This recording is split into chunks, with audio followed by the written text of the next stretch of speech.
بسم اللہ الرحمن الرحیم۔ السلام علیکم۔ بدکار عورت اور مرد کی سب سے بڑی نشانی یہ ہے کہ وہ رشتوں کی پہچان بھول جاتے ہیں۔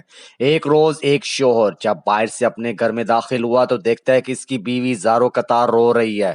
رونے کا جب سبب دریافت کیا تو بیوی کہنے لگی، ہمارے گھر کے پیڑ پر بیٹھنے والے پرندے بسا اوقات مجھے بلا شرعی حجاب اور بغیر پردے کے دیکھتے ہیں تو مجھے ڈر لگتا ہے کہ کہیں اس میں اللہ کی معصیت اور گناہ کا ارتکاب نہ ہوتا ہو، جس کا اگر مجھے ایک دن اللہ کے سامنے حساب دینا پڑ گیا تو میں کیا جواب دوں گی۔ بس یہی سوچ کر اس خوف میں رو رہی ہوں۔ بظاہر اتنی نیک اور دینی جذبات سے لبریز بیوی کا یہ جواب سن کر شوہر بہت خوش ہوا اور اس کی اس درجہ پاک دامنی اور پاکیزگی اور جذبہ خدا ترسی کو دیکھتے ہوئے عالم بے خودی میں فوراً اس کا ماتھا چوما اور اسی وقت کڑھاڑی لے کر گھر کے پیڑ کو کاٹ کر باہر پھینک دیا۔ اس واقعہ کے ایک ہفتہ بعد ایک روز وہ شوہر اپنے کام سے جلدی فارغ ہو کر اپنے نارمل وقت سے کچھ پہلے ہی گھر آ گیا تو کیا دیکھتا ہے کہ اس کی وہی پارسا بیوی اپنے عاشق کے باہوں میں لپٹی ہوئی سو رہی ہے۔ یہ ناقابل یقین دل خراش منظر دیکھ کر اس نے مزید کچھ نہیں کیا، بس گھر سے اپنی بعض ضروریات کا سامان لیا اور اپنے گھر سے اور بستی چھوڑ کر نکل پڑا اور چلتے چلتے ایک دوسرے شہر تک پہنچ گیا جو بادشاہ وقت کا اپنا شہر تھا۔ وہاں دیکھا کہ امیر شہر کے محل کے ارد گرد کافی لوگ جمع ہیں۔ منظر دیکھ کر جب اس نے اس بھیڑ کا سبب پوچھا تو لوگوں نے بتایا کہ بادشاہ سلامت کی تجوری چوری ہو گئی ہے۔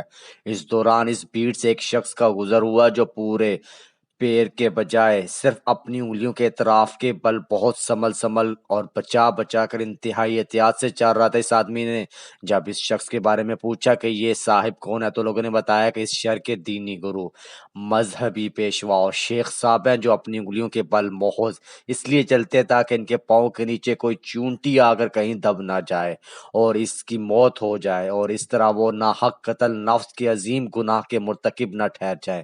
شیخ صاحب کے متعلق لوگوں کا یہ جواب سن کر اس آدمی نے فوراً برجستہ کہا، اللہ کی قسم مجھے بادشاہ کے خزانہ اور تجوری کے چور کا پتہ حتمی مل گیا ہے، مجھے اسی وقت بادشاہ کے پاس لے چلو۔ بادشاہ کے پاس پہنچ کر ابتدائی حال چال کے بعد اس آدمی نے عرض کی، بادشاہ سلامت، آپ کی تجوری کا چور کوئی اور نہیں بلکہ آپ کے اس شہر کے دینی گرو اور مذہبی پیشوا شیخ صاحب ہی ہیں۔ یہ سن کر بادشاہ کو سخت حیرت و تعجب ہوا، جس پر وہ آدمی مزید یقین دہانی کراتے ہوئے کہنے لگا کہ اگر مجھے اس الزام میں جھوٹا پایا جائے تو میرا خون معاف، اور اگر اس الزام کے بدلے میری گردن بھی اڑا دی جائے تو بھی میں اس کے لیے مکمل طور پر تیار ہوں۔ آخر کار بادشاہ نے اس کا اتنا پختہ جواب سن کر شیخ صاحب کو فوراً دربار میں جواب حاضر کرنے کے لیے حکم دے دیا۔ انہیں دربار میں لایا گیا۔ پوچھ تاچھ اور تحقیق کے بعد آخر کار شیخ صاحب نے اپنا جرم قبول کر لیا اور تجوری چوری کا اعتراف کر ہی لیا۔ شیخ کے اقرار جرم کے بعد بادشاہ اس شخص سے کہنے لگا، تم یہ بتاؤ کہ آخر تم کو کیسے پتا چلا کہ چور یہی شیخ صاحب ہیں، جبکہ وہ اپنی ظاہری شکل و صورت اور وضاحت سے انتہائی نیک صالح اور پاسا دکھتے ہیں۔ بادشاہ کے اس جواب کا جو قیمتی جواب اس آدمی نے اپنے سابقہ تجربات کی روشنی میں دیا، وہ جواب یہ تھا کہ جب بھی اظہار پارسائی میں مبالغہ آرائی ہو رہی ہو اور جہاں بھی نیکی اور فضائل کے بیان میں حد سے زیادہ دکھاوا نظر آئے تو آپ فوراً سمجھ لیں کہ وہاں ضرور کسی بڑے جرم اور گناہ کو چھپانے کی کوشش ہو رہی ہے۔